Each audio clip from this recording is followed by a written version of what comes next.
오후 2시 17분 오만 해상에 위치한 오만만에서 68명의 이란 선원이 러시아에서 건조한 잠수함 안에서 결정을 내렸다. 이란 해군이 보유한 세 척의 키로클래스 디젤 전기 잠수함 중 하나인 아이리스 타리크는 미국 니미츠 항공모함 전단을 40일 넘게 추적하고 있었다. 레군 행정부 시절 설계된 잠망경을 통해 함장이 항공모함이 남긴 백색 파문을 푸른 물 위에 끊임없이 관찰했다. 거리 1만 1200m, 방위는 일정하고 속도는 변함이 없었다. 수학적인 계산은 완벽해 보였지만 실제 상황은 달랐다. 니미츠는 혼자가 아니었다. 남서쪽으로 87 헬이 떨어진 곳에 버지니아급 공격 잠수함인 USS 미시시피가 있었으며 이 잠수함은 반다르 아바스에서 출항한 뒤 6일 동안 매번 밸브 소리와 프로펠러 회전, 디젤 엔진이 배터리를 충전하는 순간을 추적해왔다. 미국은 이란 잠수함의 정확한 위치를 조종사가 코스를 완성하기도 전에 파악하고 있었다. 놀라움이라는 개념은 오직 잠수함 내부에만 존재했다. 잠수함 전쟁은 가혹한 물리 법칙을 따른다. 도달할 수 없는 대상을 죽일 수 없으며 보이지 않는 각도에서 감시하는 적을 향해 접근할 수도 없다. 이란은 1992년에 제작된 잠수함에 1970년대 소련산 어뢰를 사용해 해양을 3차원 체스판처럼 다루는 감시망으로 보호받는 항공모함에 도전하고 있었다. 기술 격차는 연도가 아니라 세대로 측정된다. 키로클래스 잠수함은 냉전 시대의 괜찮은 설계가 유지보수의 악몽에 갇힌 형태다. 이란은 1992년부터 1996년 사이에 러시아로부터 세 척을 각각 약 6억 달러에 구입했다. 길이 74m, 표면 배수량 2325톤의 디젤 전기 추진 시스템을 갖추었다. 설계는 속도와 지속력을 희생하고 은폐성을 강조한다. 최대 잠수 속도는 17노트 정도이며 작전 깊이는 240m를 초과하지 않는다. 선체는 적의 소나 파동을 흡수하도록 설계된 방음 타일로 코팅돼 있지만 페르시아만의 따뜻하고 부식성 물의 유지 관리가 어려워 큰 부분이 손상돼 설계자가 의도한 것보다 더 쉽게 탐지된다. TX 승무원은 자기 자신에 대한 착각 속에 있었다. 미국 함선이 코스를 바꾸지 않았기에 접근이 눈에 띄지 않았다고 믿었고 침묵을 투명함으로 해석했다. 현대 대잠전이 다른 원칙으로 작동한다는 사실을 이해하지 못했다. 탐지는 감지 후에야 공개된다. 탐지자는 정보를 기록하고 적절한 순간까지 기다린다. 잠수함 내부의 무기실은 비좁고 첫 번째 어뢰관은 해수로 가득 찼다. 그곳에 장전된 무기는 테스트 211형, 러시아에서 수출된 와이어 유도 중량 어뢰의 변형이다. 1981년 기술을 기반으로 현대적인 대안을 살 수 없는 국가를 위해 제작된 것이다. 어로의 무게는 1820kg, 고폭 전하 무게는 205kg이다. 은하연 배터리와 잠수함에서 발사되는 와이어 유도로 40노트의 속도로 이동한다. 최대 사거리는 2만 미터 정도이며 저속일 때 적용된다. 테스트 110의 유도 시스템은 구리 와이어를 통해 명령을 전달하는데 어로의 뒤에 낚시줄처럼 스풀된다. 잠수함의 화재 제어 컴퓨터는 와이어를 따라 조약 명령을 전송해 목표를 향해 무기를 조준한다. 어뢰가 충분히 접근하면 와이어를 끊고 자체 활성 소나를 작동시켜 최종 유도에 들어간다. 이론적으로는 발사 잠수함이 공격 전반을 제어할 수 있다. 그러나 실제로는 잠수함이 급격히 기동하거나 어뢰가 열층을 만나면 와이어가 끊어진다. 1970년대 설계자는 이런 상황을 예측하지 못했다. TX 승무원은 전투에서 살아있는 테스트 111형을 발사한 적이 없으며 마지막 훈련은 2019년에 연습 어뢰로 진행했다. 2시 22분 명령이 내려졌다. 첫 번째 어뢰관 발사. 압축 공기가 테스트 111형을 관에서 내보냈고 모터가 점화되며 와이어가 어뢰와 잠수함 양쪽에서 스풀되기 시작했다. 이란 화재 제어팀은 구리 연결을 통해 조약 명령을 전달해 거대한 열 신호를 내뿜는 항공모함을 향해 어뢰를 유도했다. 미국의 대응은 즉시가 아니라 미리 준비된 것이었다. 이란 어로의 발사 90초 전 USS 홀리라는 알리 버크급 구축함이 항공모함으로부터 14헬이 떨어진 위치에 배치돼 MH-60C 에어호크 헬리콥터를 출동시켰다. 이는 반응이 아니라 정교한 연출이었다. 구축함은 SQS-53C형 앞쪽 장착 소나를 통해 TX 어뢰관이 물에 잠긴 순간을 포착했다. 물속에서 소리는 초당 1,500m의 속도로 전달되며 홀리 소나 조작자는 7초 만에 음향 신호를 식별했다. MH-60C 에어호크는 AQS-22형 다이빙 소나를 장착해 케이블을 통해 40-60m 깊이까지 청취할 수 있다. 또한 헬리콥터는 손쉽게 투하되는 소노보라는 일회용 청음 장치를 실어 물에 낙하시키며 음향 데이터를 항공기에 전송한다. 각 소노보는 약 1,400달러의 비용이 들며 헬리콥터는 수십 개를 탑재한다.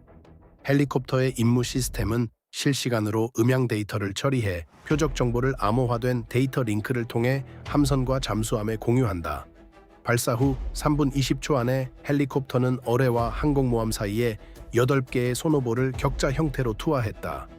이 센서들은 음향 장벽을 형성해 테스트 11형이 감시된 물을 통과해야만 목표에 도달할 수 있게 만들었다. 미국은 어뢰가 어디에 있는지 추측하지 않았고 어뢰가 수영하는 모습을 직접 관찰했다. 항공모함의 방어 태세는 일상적인 상태에서 적극적인 상태로 전환되었다. INS의 LQ-25형 닉시토드 어로의 미끼가 선미에서 투척되었다. 이는 약 600m 길이의 케이블에 매달린 소음 장치로 선박의 음향 신호를 모방해 음향 유도 어뢰를 실제 선체에서 멀리 유인한다. 닉시는 프로펠러와 엔진 소음에 반응하는 어뢰를 방해한다. 그러나 테스트 1일형은 음향 신호에 의존하지 않는다. 와이어 유도 어뢰는 최종 순간까지 인간 조종자가 화재 제어 디스플레이를 바라보며 전송하는 명령을 따진다. 이는 냉전 이후 방어 분석가들이 우려해온 문제다. 전통적인 대항 수단은 무용지물이다. 실제 위치를 감시하며 조정되는 무기를 미끼로 현혹할 수는 없지만 유도 자체를 파괴할 수는 있다. USS 미시시피는 완전히 다른 종류의 해군 무기를 대표한다. 버지니아급 공격 잠수함은 은폐가 치명성을 만든다는 철학으로 설계되었다.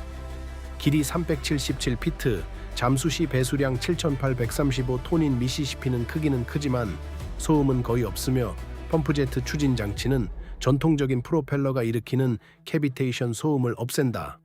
선체 코팅은 소나 반사를 흡수하고 S9G형 원자로는 4만 마력의 출력을 제공해 디젤 엔진을 가동하지 않아도 된다. BQQ-10형 소나 체계는 알고리즘을 통해 새 무리와 잠수함을 40 해리 거리에서 구분한다. 미시시피는 깊은 곳에서 추적을 지속했지만 어뢰를 발사하지는 않았다. 대신 더욱 조용하고 파괴적인 수단을 가동했다. BQQ-10형 소나 어뢰인은 단일 활성 펄스를 방출했다. 최대 출력으로 직접 잠수함을 향해 전파된 음향 충격파는 이란 잠수함을 물리적인 타격처럼 강타했다. 잠수함 내부에서는 소나 펄스가 장비를 흔들고 귀마개를 착용하지 않은 승무원을 일시적으로 청각 상실 상태에 빠뜨렸다. 더 중요한 것은 이란 함장이 두려워하던 사실을 확인시켜 준 것이었다. 바로 미국 공격 잠수함이 바로 뒤에 있었다는 점이다. 심장이 뛰는 소리를 들을 정도로 가까웠으며 마크 48형 어도캡 어뢰가 60초 이내에 엔진룸을 타격할 수 있는 거리였다. 마크 48형 어도캡은 수십 년간 하나의 무기를 완성하는 과정에서 탄생한 결과물이다. 무게는 3,500파운드, 고폭 전하 무게는 650파운드이다. 속도는 55노트를 초과하며 자동 연료 2형 단일 추진제로 구동한다. 최대 사거리는 5만 킬로미터를 넘어선다. 유도 시스템은 구리 와이어 대신 광섬유 와이어를 사용해 끊어짐 없이 전송되며 복합 환경에서도 목표를 구분할 수 있는 활성 수동 소나와 인공지능 기반 자율 탐색 패턴을 갖춘다. 마크 48형은 선체 밑바닥을 터뜨려 기함의 척추를 부수는 설계다. 이란 함장은 선택의 여지가 없는 상황에 직면했다. 공격을 지속해 사망하거나 와이어를 끊는 것이었다. 그는 와이어를 끊었다. 테스트 1일형은 갑자기 시야를 잃고 최종 탐색 단계에 들어갔다. 활성 소나는 목표 신호를 찾기 위해 급히 펄싱을 시작했다. 어뢰는 표적을 찾아 주변을 돌며 대형 선체를 탐색했지만 물의 온도층이 복잡하게 얽힌 오만만의 열흐름을 구분하지 못했다. 6분 20초 동안 탐색한 뒤 배터리가 약해져 모터가 속도를 감소시켰다. 컴퓨터는 목표를 놓쳤음을 인식하고 자체 폭발을 실행했다. 폭발은 항공모함의 우현사분에서 340m 거리에서 일어났다. 압력파는 물속을 퍼져나가 선체를 흔들었지만 선체를 관통하거나 용고를 파손할 정도는 아니었다. 선원들은 갑판이 진동하는 것을 느꼈고 경보음이 울렸으며 몇몇 제어소가 손상되었다. 그러나 항공모함의 이중 선체는 충격을 흡수해 구조적 손상은 없었다. 폭발 에너지는 바다로 흡수돼 강철을 관통하지 못했다. 피해 평가는 14분 만에 끝났으며 한 개의 벨러스트 탱크에 소량의 침수가 발생했을 뿐이었다. 선체 무결성은 유지되었고 추진 시스템은 정상 가동 중이었다. 비행갑판 상태는 녹색을 유지했으며 항공모함은 속도를 줄이지 않고 전진을 계속했다. 테스트 1일형을 발사한 이란 잠수함은 폭발 4분 후 수면으로 올라와 68명의 승무원이 녹슬은 갑판에 올라 빈 수평선을 바라보았다. 주변에 미국 함선도 항공기도 보이지 않았다. 오직 전 과정이 추적당했다는 굴욕감만이 남았다. 미국은 발사 자체는 허용했지만 어떠한 무기도 발사하지 않은 채 승부를 마무리했다. USS 미시시피는 이란 잠수함을 반다르 아바스로 되돌아가는 길에 따라섰으며 모든 음향 신호와 기동을 기록하고 약점들을 문서화했다. 버지니아급 잠수함은 정확한 위치를 드러내지 않았고 무기를 발사하지도 않았다. 그럴 필요조차 없었다. 하지만 이야기는 여기서 끝나지 않았다. 43시간 뒤 또 다른 이란 키로 클래스 잠수함이 지중해에서 훈련 중 대규모 침수 사고를 겪었다. 이란 공식 발표는 기계적 결함을 원인으로 꼽았지만 서방 정보 분석가들은 시점을 주목했다. 미시시피는 걸프 사건 직후 저 함대 사령부에 세 척의 이란 키로 클래스 잠수함에 대한 상세 목표 데이터를 전송했으며 그 의미는 명확했다. 우리는 당신의 잠수함이 어디에 있는지 안다. 언제든지 접근할 수 있다. 비용 분석은 전략적 굴욕을 수치화한다. 이란은 테스트 1일형 어로의 한 발을 사용했으며 교체 비용은 $500만 수준이다.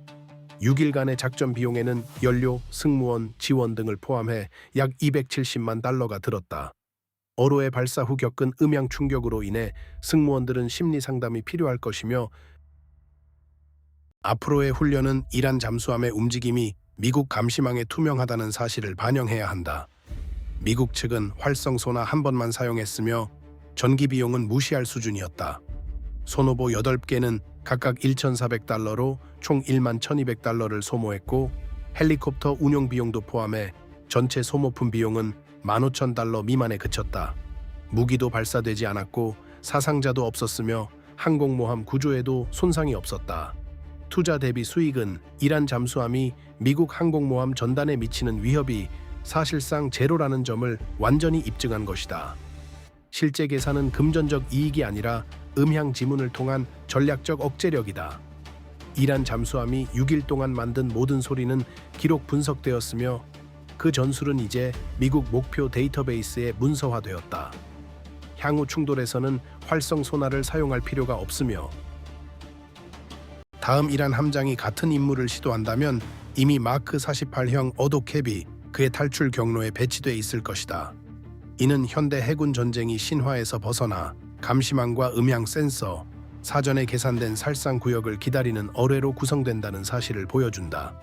니미츠 항공모함 전단은 순찰을 지속했으며 폭발 후 22분 만에 정규 비행 작전이 재개되었다. 사건은 기록 보고 분류되었으며 45,000명의 승조원에게는 화요일 오후의 일상이었고 이란 해군 지휘부에는 그들의 잠수함이 미국 감시망 아래에서 영원히 노출된다는 증거가 되었다. 모든 배치, 모든 기동, 모든 약점이 추적되고 활용되었다. 억제의 수학은 폭발을 필요로 하지 않는다. 공격을 감행하면 감지 중화 작전, 비밀 상실이라는 확신이 필요하다. 이란 키로 클래스 잠수함은 이제 투명한 수조 속에서 움직이는 표식이 된 것이다. 그들은 미국의 최상위 포식자가 관찰을 선택했을 때 살아남는다는 사실을 깨달으며 그보다 더 큰 자신감 손실은 어떠한 어뢰보다도 강력하게 작용한다. 손상된 함선은 교체할 수 있지만 적이 모든 것을 보고 있다는 믿음은 쉽게 회복되지 않는다. 이 이야기가 유익했다면 구독과 공유를 부탁한다. 여러분의 지원이 현대 군사 작전의 숨은 이야기를 더 많이 전하게 할 것이다.